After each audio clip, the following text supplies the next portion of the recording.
안녕하세요? 안녕, 백세 채널입니다.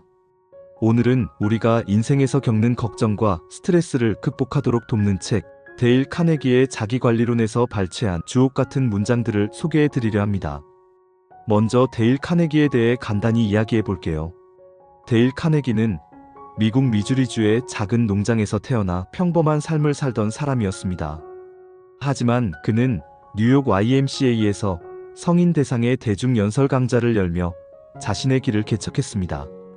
이후 인간관계론, 자기관리론, 성공대화론을 출간하면서 전 세계적으로 유명해졌죠.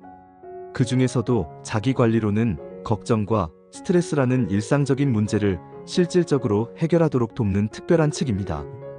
실제 경험과 실험, 그리고 유명인들의 사례를 통해 정리된 실용적인 보고서와 같은 책이죠. 지금부터 자기관리론에서 발췌한 문장들을 하나씩 소개해 드릴게요. 이 문장들이 여러분께 작은 위로와 큰 영감을 줄 수 있기를 바랍니다. 더 깊은 도움을 원하신다면 책 전체를 정독해 보시는 것도 추천드립니다. 과거의 문을 닫으세요. 어제의 고난과 실수는 닫힌 채로 내버려 두십시오. 어리석은 사람들만이 죽은 과거 속에서 발이 묶입니다. 내일을 생각하십시오. 신중히 계획하고 준비는 철저히 하되 걱정을 하지는 마십시오. 테드, 인생을 모래시계에 비유해보게. 모래시계 위에는 수도 없이 많은 모래알이 있지. 하지만 이 알들은 반드시 좁은 목을 천천히 일정하게 통과해야만 아래로 떨어질 수 있어. 그래서 한 번에 한 알씩만 가능하지. 우리의 삶도 마찬가지야. 한 번에 하나씩 천천히 차분히 일을 해나가야 하지. 그렇지 않으면 우리는 스스로 지쳐버리고 망가질 걸세. 우리 모두 지금 이 순간 끝도 없는 과거와 끝없이 다가오는 미래가 교차하는 자리 위에 서 있습니다. 그러나 우리는 어느 쪽 영혼에도 살 수 없습니다. 단 1초조차도 말입니다. 그러니 우리가 실질적으로 살 수 있는 유일한 시간, 즉 지금 이 시간에 집중하며 겸허히 살아갑시다. 문제를 기록하면 해결의 실마리가 더 선명해진다는 사실을 깨달았습니다. 찰스 캐터링은 명확히 서술된 문제는 이미 절반이 해결된 것과 같다 라고 말했습니다. 자신이 행복한지를 고민하기보다 쉴 틈 없이 바쁘게 움직이십시오. 그러면 혈액순환이 활발해지고 두뇌가 맑아질 것입니다. 몸속 걱정은 사라지고 에너지가 솟구칠 것입니다. 내가 걱정하던 일 중 90%는 실제로 발생하지 않는다는 점을 깨달았습니다. 예전에는 벼락을 맞을까 두려워했지만 이제는 그 확률이 35만 분의 1이라는 것을 알고 있습니다. 나는 종종 네덜란드 암스테르담에 있는 15세기에 건축된 대성당을 떠올립니다.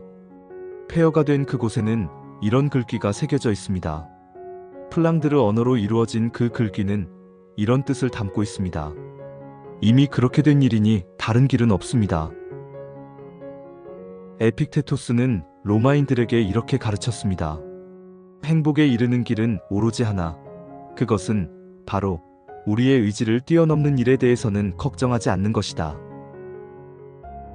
프랑스의 위대한 철학자 몽테뉴는 이 말을 자신의 좌우명으로 삼았습니다. 인간이 받는 상처는 사건 자체에서 오는 것이 아니라 사건을 바라보는 자신의 견해에서 오는 경우가 더 많다. 그리고 일어나는 일에 대한 우리의 견해는 결국 우리 자신에게 달려 있습니다. 원수를 사랑하는 일은 성인군자가 아니면 쉽지 않을지도 모릅니다. 하지만 자신의 건강과 행복을 위해서라도 원수를 용서하고 있는 것이 우리가 취할 수 있는 가장 현명한 길입니다. 공자는 이렇게 말했습니다. 나쁜 일을 당하거나 도둑을 맞더라도 그것을 마음에 품고 되새기지만 않으면 아무것도 아닐 것이다. 감사를 모른다며 화를 내지 마십시오. 아예 그런 기대를 하지 않는 것이 좋습니다. 예수는 하루에 10명의 나병 환자를 고쳐주었으나 그중 단 한 명만이 돌아와 감사를 표했습니다. 우리가 예수보다 감사를 더 받아야 할 이유가 있을까요? 행복을 찾는 유일한 방법은 감사받기를 기대하는 것이 아니라 베푸는 일 자체에서 즐거움을 느끼는 것입니다. 여러분이 가지고 있는 문제를 세어보지 말고 여러분이 받고 있는 축복을 세어보십시오. 두 사람이 감옥에서 창살 밖을 내다보았다. 한 사람은 진흙탕을, 다른 한 사람은 별을 보았다. 인생에서 가장 중요한 것은 단지 우리가 얻은 것을 사용하는 일이 아닙니다. 어리석은 사람이라도 그것은 할 수 있습니다. 정말 중요한 것은 우리가 입은 손실을 이롭게 바꾸는 것입니다. 이는 지혜를 요하는 일이며 현명한 사람과 어리석은 사람의 차이가 바로 여기에서 드러납니다. 군대에서 하듯 규칙적으로 휴식을 취하십시오. 피로에 압도되기 전에 미리 쉬는 것이 중요합니다. 이렇게 하면 하루에 깨어있는 시간을 1시간씩 늘릴 수 있을 것입니다. 자기관리론과 함께 나누었던 문장들이 여러분의 걱정을 덜어주고 삶의 질을 높이는데 작은 도움이 되었기를 바랍니다. 오늘도 끝까지 함께 해주셔서 감사합니다. 항상 여러분의 안녕을 기원합니다. 영상이 도움이 되셨다면 좋아요와 구독, 알림 설정도 부탁드립니다.